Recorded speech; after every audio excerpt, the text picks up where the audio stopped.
This is a silhouette of the Viking expedition ships, cut from the very first steel that we used to build our very first expedition ship, the Viking Octantis, which we took delivery of at the end of December in 2021 at the Vard yard in Søviknes in Norway, soon to be followed by her identical sister ship, the Viking Polaris. These ships will set entirely new standards on so many levels when exploring the remotest parts of the world. And in this short half-hour film, we'd like to share with you some of the key milestones in the journey of the building of our expedition ships, from concept to delivery. From interior designs by Richard Revere, who's also designed our award-winning river longships and our ocean ships, to important hull considerations when building a polar-class ship, to the traditional keel laying ceremony, and then the float out. And when ready for final outfitting, the hull is transported to Norway, where she's readied for welcoming guests on board.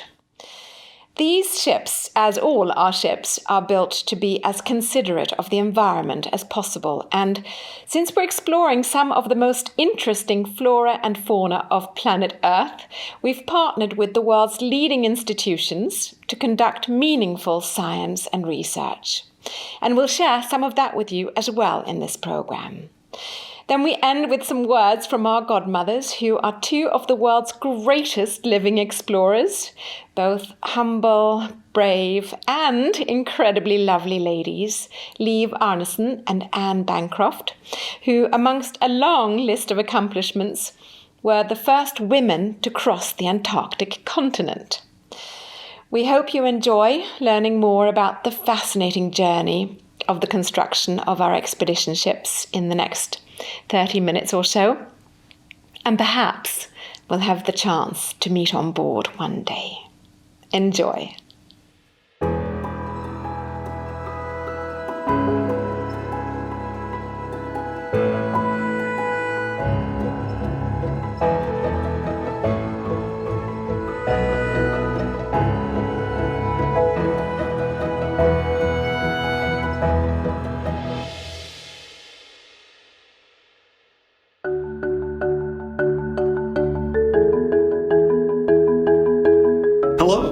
I'm Richard Revere with Rote Studio, and I have the great privilege to lead the design efforts for Viking.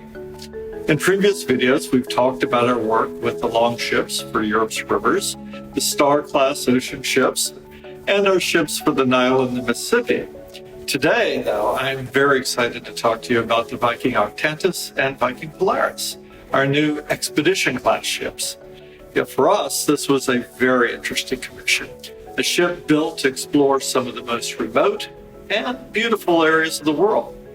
Now, other ships that have been used for polar voyages have tended to be a little rough in terms of creature comforts, but we saw this as an opportunity to create a new environment for our guests, one that's definitely suited to the challenges, but also truly a Viking ship and dedicated to exploring the world in comfort. We wanted to create a ship that was a true expedition experience, but one that lives up to the standards of our other ships. So as we started the process, I wanted everyone on the team to remember that this is a very rare opportunity that we're providing our guests, a chance for them to go where very few people are able to go. Ship needs to be a memorable and supportive part of that experience while respecting the reason for being there in the first place. Now, the scale of the ship might just surprise you a bit. There's only 378 guests, and it has a very sleek, compact profile, but the ship also has an extraordinary amount of public space and larger and more innovative cabins. Now, the ocean ships that we've done, the Star-class ships that we've done, this ship isn't terribly different in terms of scale, but only about half the number of guests. So that space is there to make sure that we're crafting exactly the right experience for our guests. For those of you that have seen me talk about the Viking design brand, you might remember that there are 5 basic concepts that we use on all of the ships in the fleet. The ideas of Nordic heritage, residential modernism, the idea of craft, nature, and of course, exploring the world in comfort. While all of our ships have influence from each of those ideas, every different class of ship has one that is more prominent than the others. For example, the Star-class ocean ships are more focused on our Nordic heritage and the exploration categories. The new expedition ships are more heavily influenced in the nature category. So you're going to see us use that with great effect as we've gone through all of the design work, starting with geography. We have a new Expedition Central Space as your one-stop shop for all things expedition, from talking with your guides and setting boat times to learning about the topography of the area. For our Antarctic cruises, we often do not know the exact landing locations we're going to be given, so having a good understanding of the topography is critical. So Expedition Central is built around the idea of topography. Very, very large maps, 3D printed models, interactive monitors of every map imaginable, and a design that takes advantage of all that. Looking forward to sharing that with you. Also in the geography category, we have, after the Aula Theater, the Finse Terrace, an outdoor deck that pays homage to both Finse Plateau in Norway, which has been used for generations of explorers to train for harsh climates, and of course to our favorite Labrador, Corinna's Finse.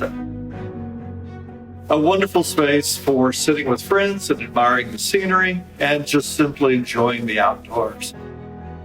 And don't worry, for cold weather climates, we have heated seats, lava rock fire pits, and of course Norwegian blankets because we explore in comfort.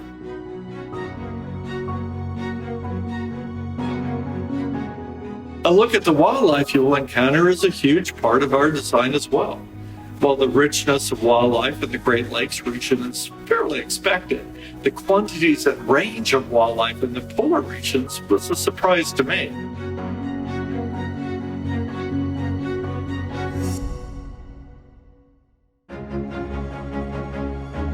Marine life and birds are a huge part of the experience. Now, in one of those really glorious happy accidents that occasionally occur, while researching the Arctic tern, a bird which plays an important role in the Expedition Central Space design, I came across this amazing artist, Susan Beal. She works creating lifelike birds working in needle-tufted felt, like this little guy here.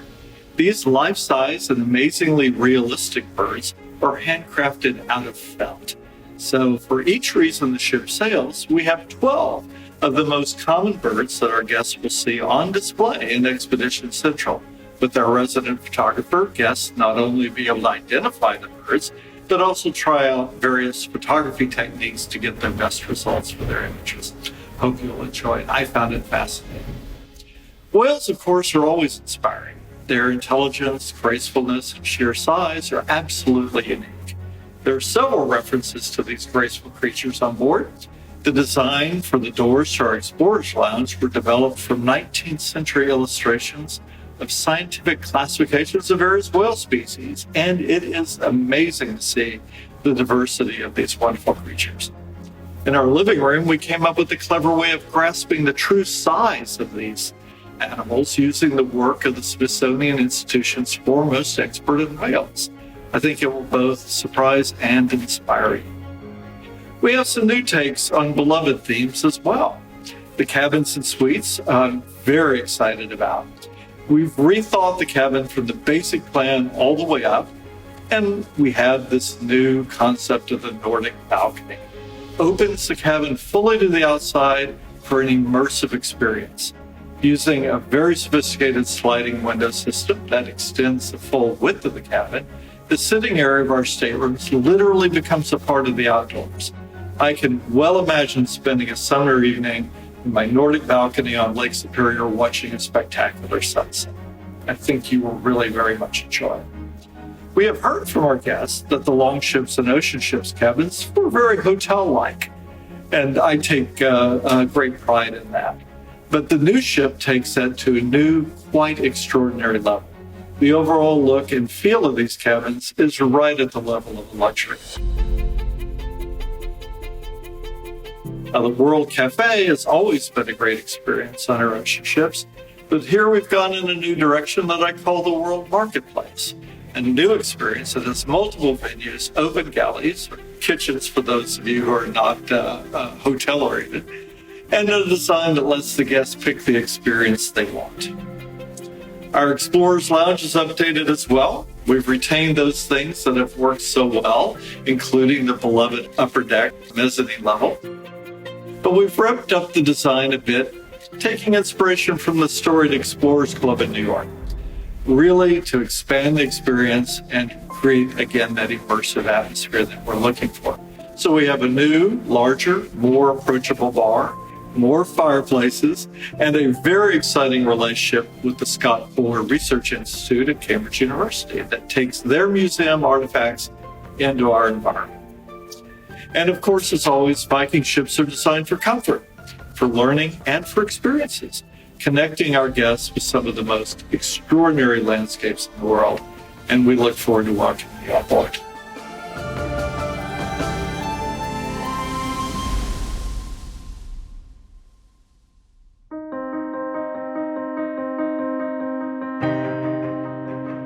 The Viking Octantis, as an expedition vessel, has a hull that has been designed to go to the ice, and that's something that we defined and designed, doing also some tank testing and modeling of the vessel going to the ice. We spent a couple of weeks doing all of the testing in the tank model area. Also, the hull is what we call classified PC6, so it's Polar Class 6, which is the equivalent of sailing in 75 centimeter of ice thickness.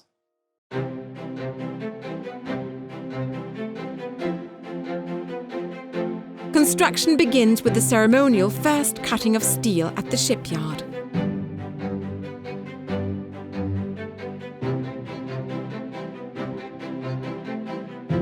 It was a monumental moment, and one for the Viking history books.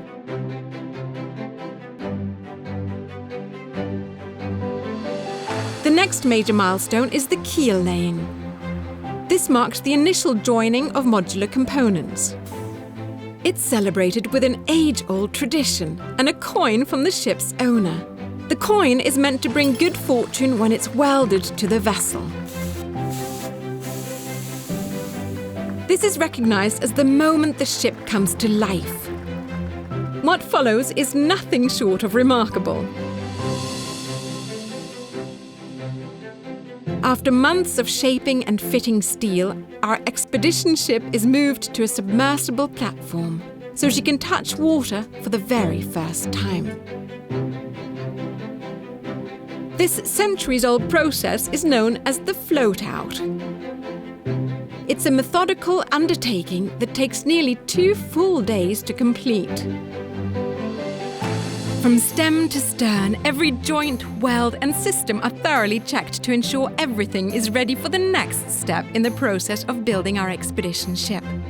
And that step is a big one.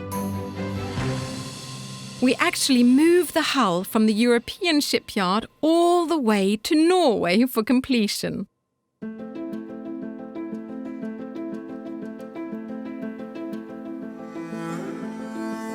This fascinating journey begins with powerful tugs gently guiding the hull down a narrow channel through the Danube Delta. It's a challenging start to the 21-day, 7,765-kilometer voyage. Along this slender waterway, there's simply no room for error, as our expedition ship makes its way toward the first significant milestone: the open, mythical waters of the Black Sea. Then it's on to the historic Bosphorus Strait and the challenge of navigating through one of the world's busiest channels. As the ship passes through legendary Istanbul, past the Byzantine-era Maiden's Tower, the fabled Blue Mosque and Hagia Sophia, headed for the Mediterranean and extraordinary Malta, where just off the coast, our first expedition ship, the Viking Octantis, marked the occasion with something very special. Just past dawn, her 2 ocean sisters, the Viking Star and the Viking Sea, sailed in perfect convoy a few hours in the Ionian Sea. Our first 2 ocean ships welcoming the Viking Octantis to the Viking family, while giving Chairman Torstein Hagen, myself and the rest of the expeditions team, including my Labrador Finse, who has the aft terrace named after her, a chance to observe the ship underway. It was a monumental moment, and one for the Viking history books. A glimpse at the exciting future ahead. But the journey is far from complete. The hull next rounds iconic Gibraltar, then sails up the North Atlantic, through the English Channel and the North Sea before reaching Norway, where the hull of our first expedition ship spends the next 9 months in the protected harbour of Sørvik, where she undergoes what is known as outfitting.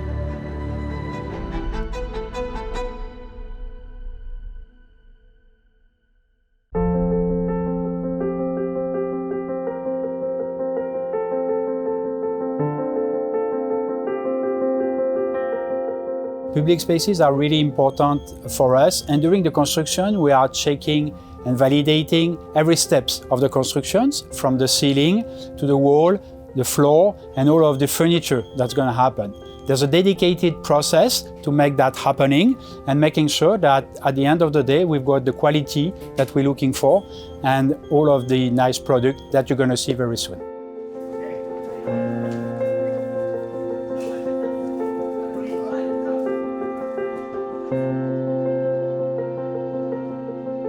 The job is mainly divided in 2 phases. The first technical phase with the control of the preparation of the deck, insulation and interference between the various systems.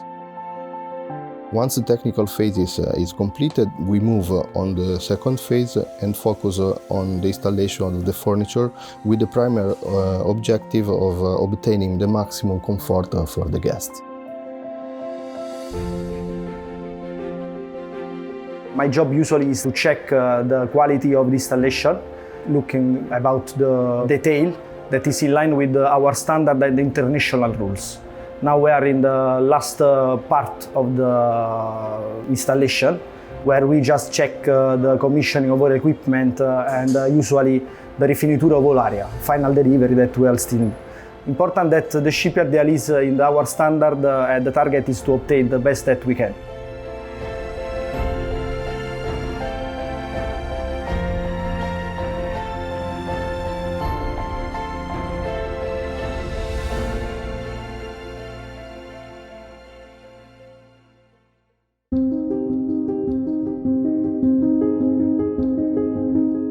In order to improve the efficiency of the ships, the IMO, International Maritime Organizations, released a resolution in 2012 to promote the less polluting ships and develop some measure for that. That's what we call EEDI, which is the Energy Efficiency Design Index, which can be summarized as the impact to the environment, to the benefit to the society.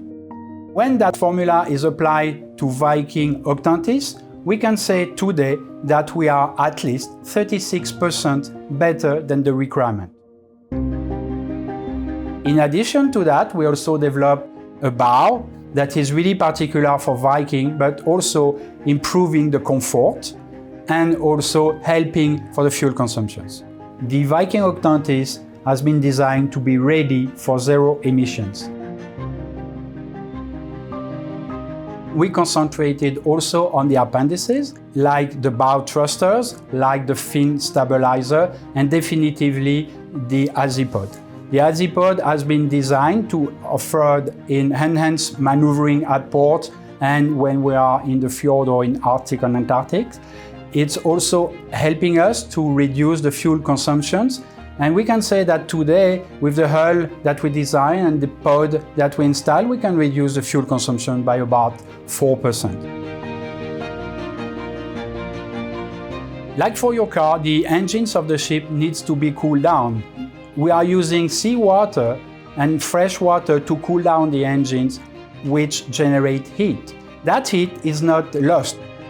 We are going to use that heat to create either steam or help for the hot water system on board the ship. Then we are also recovering the heat for the exhaust. And that heat is also used either for creating steams or hot waters.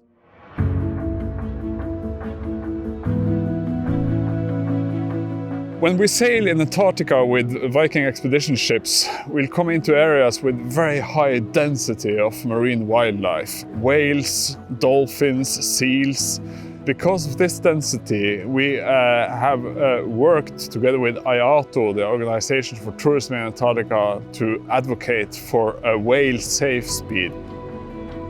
Within a geo-fenced area, we will lower our speed in order to minimize the risk of colliding with wildlife.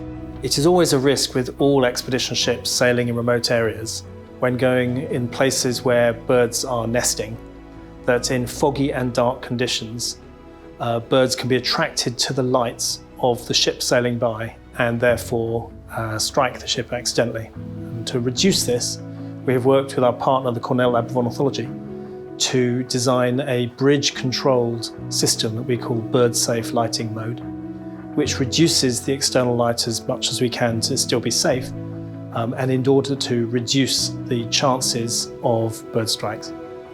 The Viking expedition ships will also have something called a silent E notation within our classification society, meaning that we have a certificate saying exactly how much noise emission we have to the water. And when we go into whale-safe speeds in Antarctica, we can also guarantee that we emit a low noise signature to wildlife in the ocean. Combined with whale-safe speeds, a very good thing to minimize the impact on marine wildlife.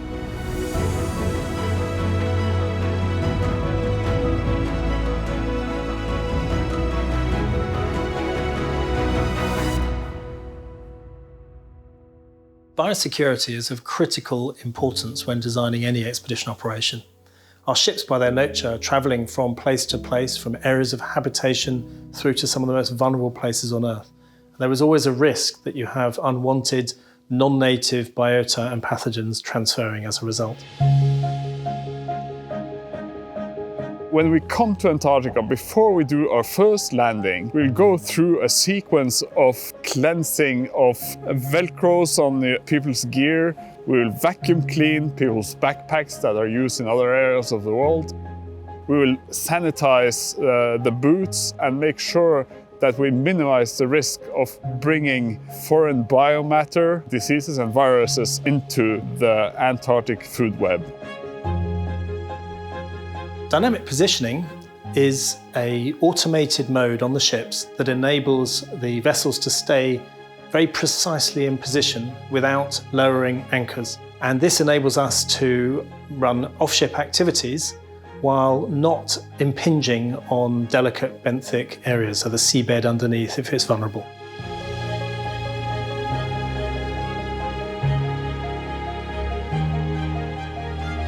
Viking Octantis is the first ship with a special food waste and biomass treatment system which hydrocarbonizes the food waste without burning it, without letting any emissions out, and making it into a product that can be used in other industries as a biofertilizer, for example. So it's a zero-emission incineration system.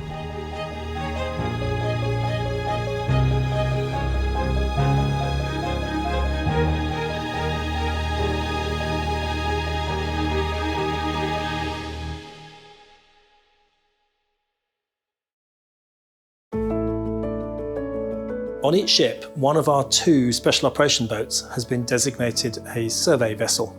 This means specifically it has been installed with a Kongsberg state-of-the-art multi-beam sonar system. This enables us to scan the seabed, to do bathymetric surveys, to look at glacial geomorphology and related research, as well as understanding the places that we go to visit in remote locations better.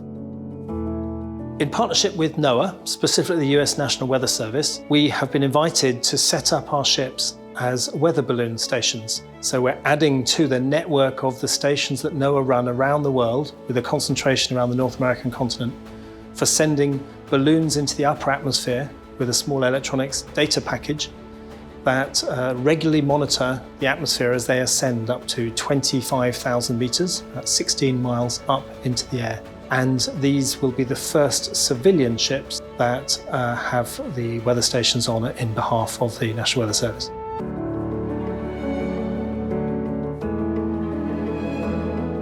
Our ships have been set up with a sophisticated suite of oceanographic instrumentation. This is proprietarily known as a ferry box system. And this is an automatic process of gathering water, going through sensors, and then we have a 400 square foot wet lab on board as well, where our onboard researchers and visiting scientists can calibrate and ground truth the information gathered automatically. Now, this data collectively can be shared with our partners around the world to have a better understanding of the seas around us.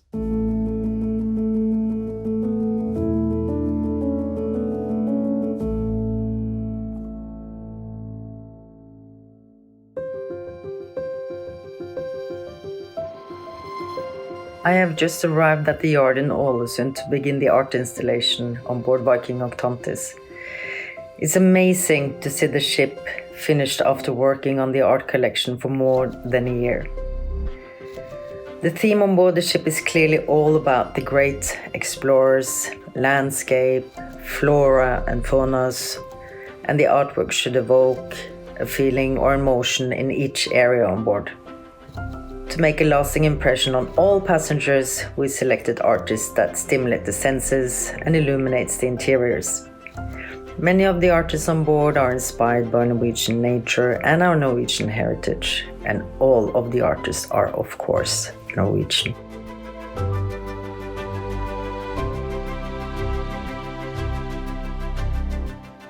Art is all about handcraft and creative minds. We like to communicate this in the art collection on board and represent it as a variety of crafts. Pencil drawings of knitted jumpers and gloves, oil paintings of Norwegian nature, the life-size tanner elegantly made of wire suspended from the ceiling in the entrance hall. The artwork on board is one of the reasons that makes this ship unique.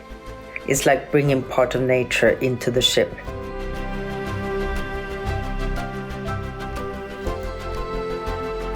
It's been an amazing journey to be part of creating this art collection for Viking Octantis.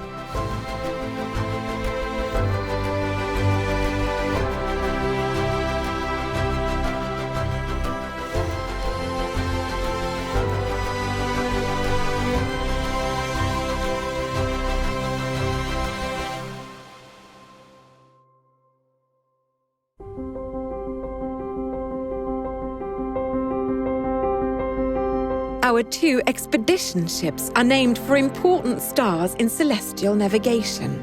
The Viking Octantis for the southern star Sigma Octantis, and the Viking Polaris after the North Star Polaris. Their godmothers were chosen for their achievements in the polar regions of those same hemispheres. Liv Arnesen, godmother to the Viking Octantis, was the first woman to ski solo to the South Pole.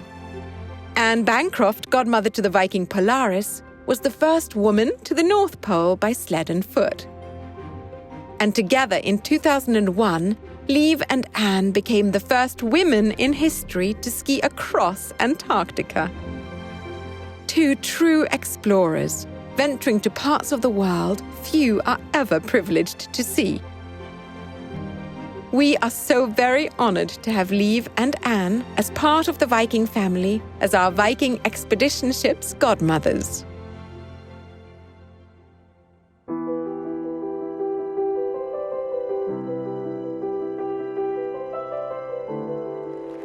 Well, being named a godmother for Viking is a little heady experience.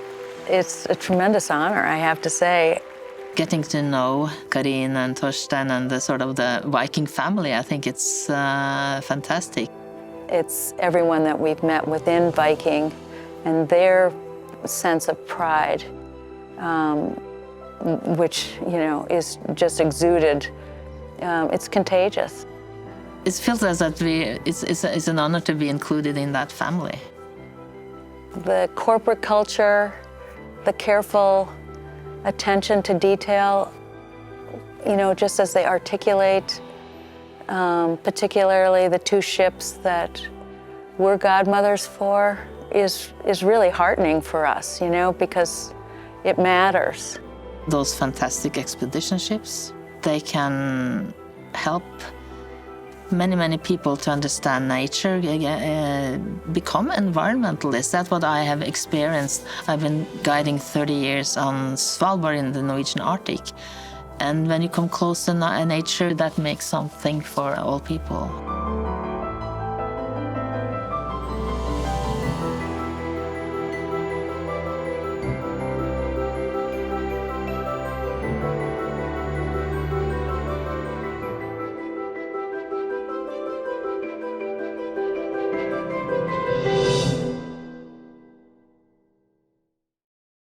We welcome you to join us to explore the remotest regions of the world together and prepare to be humbled and awed by the majesty and magic of our natural world.